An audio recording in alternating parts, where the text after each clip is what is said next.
না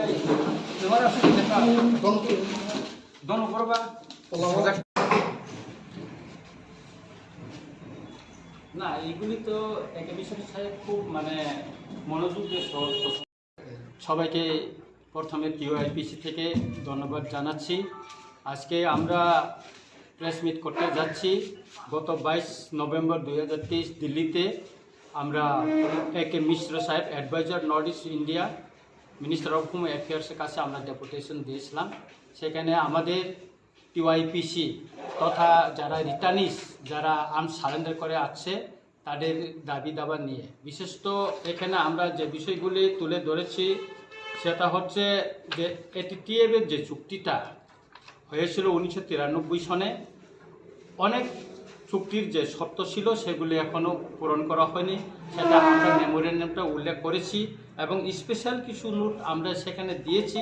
সেটা হচ্ছে যে TTF যখন সারেন্ডার করছিল তখন তাদের ঘর বানানোর জন্য রিটার্নিসদের মানে নিজস্ব ঘর বানানোর জন্য 20,000 টাকা দিয়েছিল।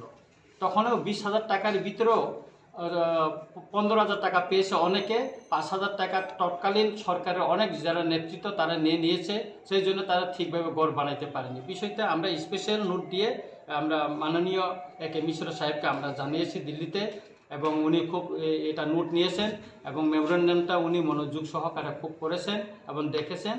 এবং আর দ্বিতীয়ত হইল 10B অ্যাকর্ডে 3টা পয়েন্ট এখনও মানে হয়নি, মানে কার্যকরী হয়নি। সে বিষয়টা আমরা তুলে ধরেছি। এর ভিতরে শিকারি বাড়িতে রেডিও স্টেশনটা 60% কমপ্লিট হওয়ার পর অনেক বছর পরে আসে, সেটা এখনও কিছু ইমপ্লিমেন্ট কমপ্লিট করা হয়নি। এভাবে আরও কতগুলো আমাদের যারা বেকার তাদেরকে বিভিন্ন কর্মসংস্থান করার কথা ছিল, তাদেরকেও কিছু করা হয়নি। এই বিষয়টা আমরা উল্লেখ করেছি এবং 1960 সনের ত্রিপুরার ল্যান্ড রিফর্ম অ্যাক্ট এর অনুসারে যেটা বেআইনি হস্তান্তর জমি যেটা ফেরত পাওয়ার কথা ছিল সেগুলি এখনও পাইনি। এই বিষয়টা আমরা ওনার কাছে তুলে ধরেছি। এছাড়াও যারা বিগত দিনে বিভিন্ন সংগঠন থেকে NLFT, TTF, TNB বা TTBF আরও কতগুলো যে সংগঠন আছে ত্রিপুরায়, যারা BSF, CRPF, আসাম রাইফেল আর্মির কাছে সারেন্ডার করেছিল, তারা কোনো বেনিফিট পায়নি। গভর্নমেন্ট ডিক্লেয়ার অনুসারে তারা বেনিফিট পায়নি এবং তাদের ID কার্ড দেওয়া হয়েছে। এখানে মানে ত্রিপুরা রাজ্যের পুলিশ বিশেষ করে SB ব্রাঞ্চ তাদেরকে রিকগনাইজ করে, সেজন্য তারা কোনো বেনিফিট পায়নি। বিষয়টা আমরা হাইলাইট করছি কেননা অনেকজন এখনও প্রায় 600-এর মতন তারা কোনো যারা সারেন্ডার করছে তারা এখনও কোনো গভর্নমেন্টের কোনো বেনিফিট পায়নি। বিষয়টা উনি দেখছেন এবং এই বিষয়টা উনি যখন ত্রিপুরায় আসবেন আমাদের সঙ্গে দেখা করবেন এবং তিনি এই বিষয়টা দেখবেন বলছেন। এছাড়াও যাদের এখনও পুনর্বাসন দেওয়া হয়নি তাদেরকে পুনর্বাসন দেওয়ার জন্য আমরা মডেল ভিলেজের কথা বলেছি। তাদেরকে 2.5 কানি মানে 100 শতক জমি দিয়ে তাদেরকে যাহাতে একটা ভিলেজ মডেল ভিলেজ করে তাদেরকে পুনর্বাসন দেওয়া হয় সেটা আমরা দাবি করেছি। এই বিষয়টা উনি দেখবেন বলছে। আর আমাদের যারা বিভিন্ন সংগঠনের নেতৃবৃন্দ যারা NLFT, TNB, TTF বা TTBF অন্যান্য যারা সেংক্রাক, লামাকোটাল আরও অন্যান্য অর্গানাইজেশনে অনেক নেতৃত্ব আছে, তাদের কোনো জমি আগরতলা নেই, অথচ এখানে ক্লাস্টার অনেক বিল্ডিং করে 1 BHK করে অনেকজনকে পুনর্বাসন দেওয়া হয়েছে। আমরা দাবি করছি 300 জন নেতৃত্বে যাতে মাল্টি স্টোরেজ বিল্ডিং করে আগরতলার আশপাশে খাস জমিতে তাদেরকে যেন এখানে অন্তত 1 BHK একটা গড় করে তাদেরকে পুনর্বাসন দেওয়ার জন্য আমরা দাবি তুলেছি। এবং এছাড়াও বিভিন্ন কর্মসংস্থানের জন্য আমরা পিগারি 110টা পিগারি সেন্টার আরও অনেক কিছু করার জন্য আমরা করছি। গোটারি সেন্টার করার জন্য আমরা দাবি তুলেছি। এই সমস্ত মানে ফুডের বিভিন্ন ফুড প্রসেসিংয়ের মাধ্যমে করার জন্য সোলার পাওয়ার গ্রিড করার জন্যও আমরা দাবি তুলেছি আর কি। আর 5 নাম্বারস ওয়েবিং মানে মডার্ন ইনফ্রাস্ট্রাকচার অনুসারে টেকনোলজি ফিট করে মানে যেখানে 50 জন লোক সেখানে কাজ করতে পারে সেরকমও আমরা ওনার কাছে দাবি তুলেছি। এবং 100 জনের মতন লোককে যাতে ভেহিক্যালস তাদেরকে প্রোভাইড করা হয়, তাদেরকে মানে কর্মসংস্থানে, সেটাও আমরা এখানে দাবি তুলেছি। আর যারা রিটার্নস আছে বয়স্কদের ভাতা দেওয়া হয়, অনেক জন্য ভাতা দেওয়া হয়, তাদেরকেও অন্তত মাসিক পরিবার চলার জন্য 10,000 টাকা করে আমরা যারা 50 বছর উদ্যোগ হয়ে গেছে তাদেরকে দেওয়ার জন্য আমরা করেছি। সেই জন্য আমরা এই বিষয়ে সর্বকালীন আমরা 500 কোটি টাকা একটা প্যাকেজ দেওয়ার জন্য আমরা সামগ্রিকভাবে আমরা দাবি করেছি। মাননীয় একে মিশ্র সাহেব, উনি মিনিস্টার অফ অ্যাফেয়ার্সের অ্যাডভাইজার নর্থ ইস্টে, উনি দেখেছেন এবং উনি যখন ত্রিপুরায় আসবেন আমাদের সঙ্গে আবার মিটিংয়ে বসবেন। এই বিষয়টা তিনি সিরিয়াসলি নিয়েছে এবং উনি খুব সন্তুষ্ট হয়েছেন এই বিষয়টি তুলে ধরার জন্য মতন।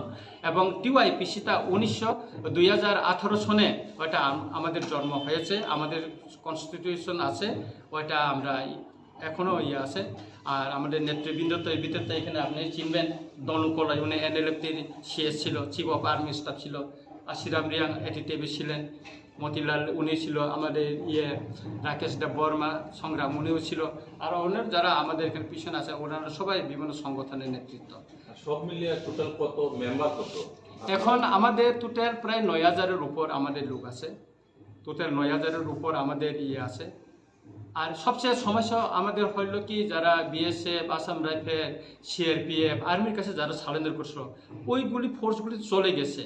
এখন তাদের যে সারেন্ডার করছে তাদেরকে ID কার্ড দেওয়া আছে আমাদের কাছে, আমরা সবটা রেডি করতেছি, পুরো কমপ্লিট হয়ে যাইতেছে আমাদের ওইটার পরে আমরা আবার একে মিশ্র স্যারের কাছে আমরা যাব, উনি বলছে আসার জন্য, তারপর ওনাকে আবার সাবমিট করবে বিষয়টা। এবং মাননীয় মুখ্যমন্ত্রীর সঙ্গে 22 তারিখে দিল্লিতে ত্রিপুরা ভবনে আমি দেখা করেছি, আমরা সবাই আশিরা মিয়া, মতিলাল দেববর্মা, আমি আর সুমন দেববর্মা আমরা দেখা করেছি। স্যারের কাছেও আমরা বিষয়টা তুলে ধরেছি, একে মিশ্র সাহেবের সঙ্গে আমরা যে দেখা করেছিলাম সেই বিষয়টা ওনাকে বলছেন, উনি বলছেন যে আগরতলাতে ওনাকে কাগজ দেওয়ার জন্য উনি আমাদের সঙ্গে দেখা করবেন, আমাদের ডেপুটেশন নেবেন। আর এর ভিতরে আরও একটা হইলো, আমরা চিফ সেক্রেটারিকে চিঠি দিয়েছি ডেপুটেশনের জন্য, মাননীয় রাজ্যপালকে আমরা চিঠি দিয়েছি, আমরা এখনও রিপ্লাই পাইনি। যখন ওনারা দিবেন আমরা ওনার সঙ্গেও আমরা দেখা করব এবং আমাদের যে দুঃখ কষ্টের কথা যারা রিটার্নিস তাদেরটা, আমাদের এটা কোনো রাজনৈতিক না, আমরা নন পলিটিক্যাল একটা অর্গানাইজেশন, সেই হিসাবে আমরা করছি এবং আমরা সর্বদা মহারাজার পরামর্শ নিয়ে আমরা চলি। এবং মহারাজার সঙ্গে আমরা আজকে একটু আগেও আমি কথা বলেছি যে আমি প্রেস মিট করতে যাচ্ছি TUIPC, উনি বলছে করো, যে ভালো হয়েছে এটা। ওনাকেও আমরা যে এক মিশ্র সাহেবকে যেটা আমরা মেমোরেন্ডাম দিয়েছি ওনাকেও আমি কপিটা দিয়েছি আর কি। আরেকটা ব্যাপার ছিল যে আপনাদের তরফ থেকে অনেক সময় কথা বলছিল যে যারা রিটার্নিস তারা যে সমস্ত বিভিন্ন থানাতে মামলা রয়েছে মামলাগুলো তুলে নেওয়ার জন্য, তো অনেকের নাকি পরবর্তী সময় দেখা গেছে পুলিশ ডাকছে, এই মামলার বিষয়টা কি হয়েছে? এটা এখানে মামলার বিষয়টা, এখানে অনেকের যারা রিটার্নিস আছে, যারা সারেন্ডার অ্যাকসেপ্ট হয়েছে তাদের কেসও এখন পেন্ডিং আছে। এই যে আগরতলাতে কেসের পেন্ডিংটা আমার সঙ্গে আছে, তাদের কেসটা অন্তত 22 জন মতন লোকের অনেক কেস পেন্ডিং আছে, তারা সারেন্ডার হয়েছে, অ্যাকসেপ্ট হয়েছে, কিন্তু তাদের কেসটা এখনও ঝুলে আছে। আর কিছু যারা সারেন্ডার করছে, যারা গভর্নমেন্টে অ্যাকসেপ্ট হয়েছে না, তাদের কেসও উইথড্র হয়নি। গভর্নমেন্ট কথা দিয়েছে উইথড্র করার জন্য, কিন্তু উইথড্র হয়নি। এখানে সময় ছিল কোর্টে গিয়া যখন PP কাছে যায়, যা গভর্নমেন্টের কাছে অথরিটির কাছে যায় কাগজ নিয়ে, তারপরে আমরা দেখবো বলে এটা কেসটা ঝুলাই রাখে।